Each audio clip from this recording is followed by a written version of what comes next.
When we come to work in the morning, we don't think about all the money we've won against big tobacco, big pharma, or the insurance industry. That's in the past. Life faces forward, and so do we. It's been said, to live in the past is to die in the present. What really matters is what we can do for you and your family right now, right this second. So call us, Farah and Farah, here for you, here for good. It's Florida Daily TV, brought to you by FloridaDaily.com. For all your news on politics, business, and education, it's FloridaDaily.com. Now, here's your host, Ed Dean. Welcome to another edition of Florida Daily TV, right here on FloridaDaily.com, brought to you by Farah and Farah. Attorneys and lawyers, been around since 1979, lawyers you can trust. That's Farah and Farah.com. I'm your host, publisher Ed Dean, right here on Florida Daily TV. Eric Eikenberg's been on with us many times. He's back on with us again. He is the CEO of the Everglades Foundation. I want to play a clip. Governor Ron DeSantis, about his latest budget here. Let me set this up. And the latest budget that the governor has ready to go. And what's happening here for a lot of the audience is that the governor is a big fan of you guys. This is about fully funding the Everglades and Everglades restoration. Here we go. We're also going to continue with our momentum, and we're going to continue to lead with respect to environment, water quality, and natural resources. It's an important issue for our state, up and down every single coast and interior part. We continue to fund our water quality at $625 million, which was consistent with my executive order I issued during my first week in office. And of that $625 million, $473 million will be for Everglades restoration, $145 million for targeted water quality improvements, $40 million for alternative water supply, and $25 million to combat harmful algal blooms and red tide. This is a priority. It's something that we have to continue the momentum going forward, and it's something that our budget shows our commitment to doing so. All right, Eric, I'll get into some of the politics in a good way about this. Fully funded, does the amount that's coming out, is that, a lot of people are going to want to know, is that for this year? Is that spread out over a few years? Explain that to the audience. No, it would be if the governor's recommendations are agreed upon by the Florida legislature, they would take effect July 1st, and it would run through the 30th of June of next June. So this is for 1 year. But what is extraordinary from the clip that you just played was what the governor said on day 2 of taking office. He laid out a plan calling for $2.5 billion over 4 years. And he's halfway. He's more than half. If the legislature agrees to his recommendations, he's 3/4 to that promise. And it also highlights the fact that the challenges that we face here in Florida, as it pertains to our water quality, it wasn't going to improve overnight. But specifically, we need substantial funding, substantial work in these areas. This governor is putting his money where his mouth is. And it's quite refreshing to see this happening. And by the way, scientists, which you guys also do business with, so the governor, you don't get all of their analysis overnight as well. When you talk about this plan, we're talking about reservoirs, we're talking about water quality, we're talking about infrastructure jobs out there. And it seems every time I read certain other publications, they always skip over that point. Well, they do. But the good news is this is picking up here now. The pace of discussion about infrastructure, these are shovel-ready jobs. These are efforts that give a return on the investment here for a tourism-based economy here in the state of Florida. And as we now continue to see massive growth as a population, 22 million strong, we have to ensure that our infrastructure, water infrastructure, is prioritized. And this governor now in his third budget recommendation to the Florida legislature is leading in that regard. And we look forward to working with both the Senate and House to make his recommendation a reality. Eric, when you see and when you look at some of the leadership, or whether it's on the Senate or the House side, when they talk about funding, and let's say there's a debate about, well, and you get this, by the way, in very good years, we've seen this as well, we don't know if we have enough money. Is it really based on the cost, or is it based on the project that maybe without mentioning any names, they are not really fans of. What do you're up in Tallahassee all the time. What is it that you've kind of uncovered when you have conversations with elected officials? Well, I will say I for 4 years, I was quite close to this budgeting process in Tallahassee, and the state budget now has increased to, I believe it's $96 billion is the total that's been recommended. But the Florida Senate and the Florida House of Representatives have a limited amount of money that they truly have discretion over, general revenue, as it's called, within budget talks. The rest of the money that comes to Florida has a lot of strings attached, whether it's through Medicaid, whether it's through education. Washington sends down a lot of money to Florida, again, that has different stipulations on where it needs to be spent. But when you look at sales tax receipts and the various revenue sources that Florida does receive, when you have issues like a pandemic that no one could have forecasted, you have to make challenging decisions about where you want to put your budget priorities. There is concern that there could be a budget gap here that needs to be filled due to the pandemic. But I was in Tallahassee last week, and I had very positive discussions with both Republicans and Democrats. I spoke with senior members of the Florida legislature on this topic. Voters in 2014 passed an amendment, Amendment 1, that sets up a trust fund that is fueled by documentary tax, real estate transactions. Real estate's booming here in Florida. That's right. The money's there to protect our environment. Let's hope it hits the numbers that the governor is recommending. So, for example, and I want to get to the strings attached, a fascinating point I want to follow through. For example, we're having this conversation about stimulus. So Democrats being proposed with Biden says 1.9, Republicans say we'll do 600 billion out there. And then, of course, you've got some of the Republicans say, well, before we spend the money, we need to justify the cost. So what I'm getting at is that when you talk to, and by the way, you go a lot to D.C. I want to get that in a moment. Does everybody agree with the position of the Everglades, or is there a lot of those that sit back and say, Eric, if we try not to fully fund it, it's not that we don't agree with it, it's just because of money, or is there more behind the scenes of a political agenda out there as well? What is it that you normally see? Well, this is the largest environmental restoration project in the history, not only of this nation, but of the world. Everglades, the restoration of the river of grass, this incredible habitat and wetlands, it is a massive undertaking. So when you go to Washington or Tallahassee, it's not all about the birds and the bunnies. It's about the water supply for now 9 million Floridians. The economy of Florida is uniquely connected to our environment. And again, I go back to the challenges and the concerns that we have experienced in recent years.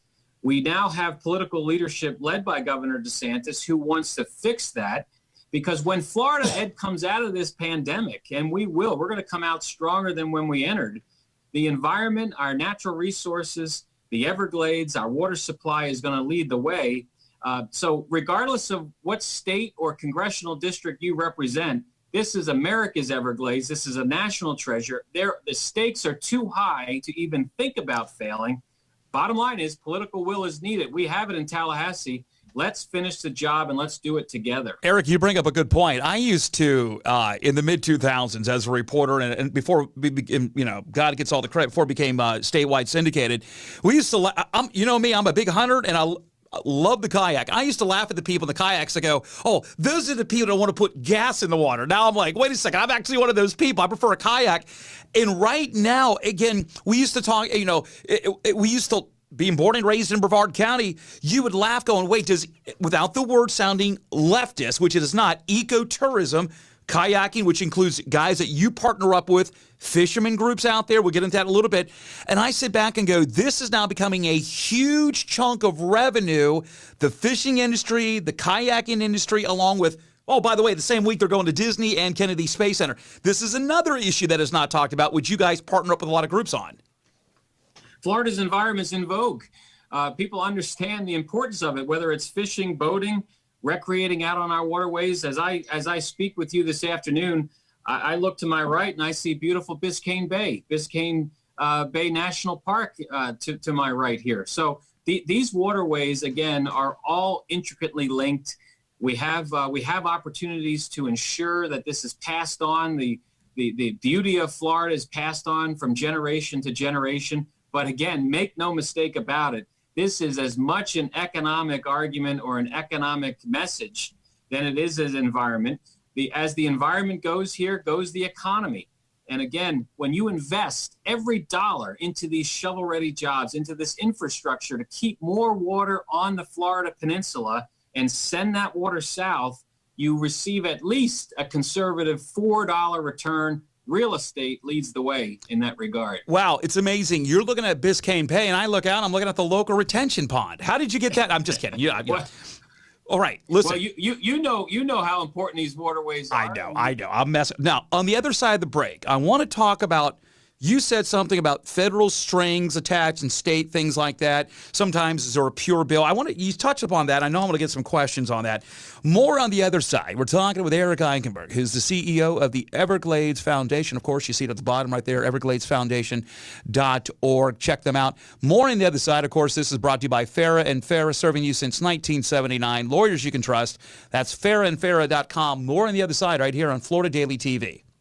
For over 40 years, I've had the pleasure of seeing Farah and Farah grow from just 3 employees to a team of over 300 across 15 offices. And though we've become one of the biggest firms in the Southeast, some things have never changed. Like how we treat every client who comes through our doors. And how we believe every case is a big case. Because since 1979, we've only measured our success by yours. Farah and Farah. Here for 40 years, here for good. Welcome back. Another edition as we go into our second segment with Eric Eikenberg right here on FloridaDaily.com, brought to you by Farah and Farah, serving you since 1979. Lawyers you can trust. That's FarahAndFarah.com. Eric Eikenberg, again, the CEO of the Everglades Foundation. So, I try not to go to D.C. I don't mind going to Tallahassee. I see you often when we're in Tallahassee. Explain to me, we can break it down. I think this is fascinating. You said something, hey, when you go to D.C., and they may put certain things, you got a lot of congressmen and congresswomen that fight for Everglades funding. Do they put strings attached, at least with good or bad? Do they put certain strings attached with the funding, federal funding for Everglades? I can get to the state in a moment. Do they do that in the federal area, Eric? They do. They do. A lot of strings are attached based on population. And some of these formulas in Washington are still skewed to benefit states that are losing population. So for every dollar that Florida sends to Washington, as it pertains to, say, transportation, on average, we receive back 82 cents. So for every dollar we send up, we get 82 cents, yet we are now the 3rd largest state in the nation. We have a tremendous amount of infrastructure needs, our bridges, our roadways, our seaports. That's just one example. You also have a growing population that relies upon Medicaid services. A lot of those funds come from the federal government to Florida. Florida cannot receive that money and put it into its own pet projects, if you will. They have to go to the projects or the departments that Washington is funding. Education, Title I schools, right. Various support coming from D.C. So our congressional delegation, which is made up of men and women from across our state, I believe now the second, or I should say now the 3rd largest delegation in the Congress, potentially picking up 2 new seats after this most recent census. They all serve on these committees of jurisdiction that are incredibly important to ensuring that Florida does receive its fair share of Washington dollars back. But again, when you're a legislator sitting in Tallahassee looking at a $96 billion budget recommendation, not all that money is at your discretion. Well, now that was my next question. For the audience out there, if there's some strings, and you said it, there's always, that's been a way since the 1950s. You want transportation money, you may have to you reduce or increase your blood alcohol level. You're exactly right. Does the state become a little bit more pure with the governor? Or do they, if there's regulations, I should say strings, is there less strings, or is it more of a pure bill dealing with funding for the Everglades restoration? No, for Everglades restoration, quite frankly, there's no strings attached. And what has happened here is the governor identifies the need. He understands exactly what needs to be done, and he's putting significant dollars behind it. Again, 2.5 he committed over a 4-year period, will be almost 3/4 to that goal. And those dollars are going directly to projects and infrastructure and needs that are making a big difference. And it's our hope that within the next 5 to 8 years, you see significant improvement, not just within the Everglades ecosystem itself, but with nutrient pollution across our state. There's an emphasis to tap these dollars or invest these dollars into innovation and technology. We need to ensure that the entrepreneurial spirit of this state thrives so that we can place technology and innovative opportunities where we have water hotspots, and let's clean up our waterways to ensure fishing, boating is there for the next generation. I don't want to put you in a position, I'm not here to, because you said something that kind of caught my attention. I'm not here to beat up on previous administrations. We can always talk about how good some and some of the lack of areas where they probably could have done better. You said 5 to 8 years. You said something, and nothing happens overnight. I agree. If you look where you want to be in 4 to 5 years, you sit back and go, realistically, what we talk about 5 years in the area, we should have already been at possibly 10 years ago. No doubt. I completely agree with that. And not that we've missed opportunities in the last 20 years, but we have. We've started, we've stopped, we've slowed down. The funding levels at both the state and federal levels may not have been at the original that was forecasted back in the year 2000. But this is not a moment to look backwards. It's a moment to look to the future. And I will say that this is the most critically important decade for the Everglades. When Bill Clinton signed the Comprehensive Everglades Plan with Governor Jeb Bush standing directly behind him there in the Oval Office, it laid out a 30-year effort here to restore the Everglades, finishing in the year 2030. So here we are now entering that last decade. We have political leadership. We have dollars that are coming from Tallahassee in record numbers. We are now putting a major emphasis in Washington to have the Biden administration make sure that the federal share of these dollars is robust. And we're asking for $725 million each year for the next 4 years to start balancing out the investment between Florida and the federal government. Congress, the White House needs to step up again, Ed, to ensure that these projects are finished now. This generation must restore the Everglades so that we can pass it on to the next, and then it's perpetual protection. Well, I'm looking at a lot of the stuff that you guys have. You got to go take a look at the website, evergladesfoundation.org, evergladesfoundation.org. Next time, like next week or so, we can get you on. I like to do a history of like, hey, you always ask, when did things start going south? Like, hey, I got to fix that road. Well, why is it, what's happened over the last 20 years? Something like that, kind of give a history to people, very generic. And I think it's sometimes it's back and go, I never realized that. So, but go take a look at Eric, the website, the group that they have there, and what they're and who they partner up with at the evergladesfoundation.org. Eric, good to see you again, man. Ed, thank you. Love the background. Thank you. It's a little joke. Take All right. care. More on the next edition of Florida Daily TV, brought to you by FloridaDaily.com, here on FloridaDaily.com. Of course, brought to you by Farah and Farah, serving you since 1979. Lawyers you can trust. That's FarahAndFarah.com. We'll see you next time right here on Florida Daily TV on FloridaDaily.com.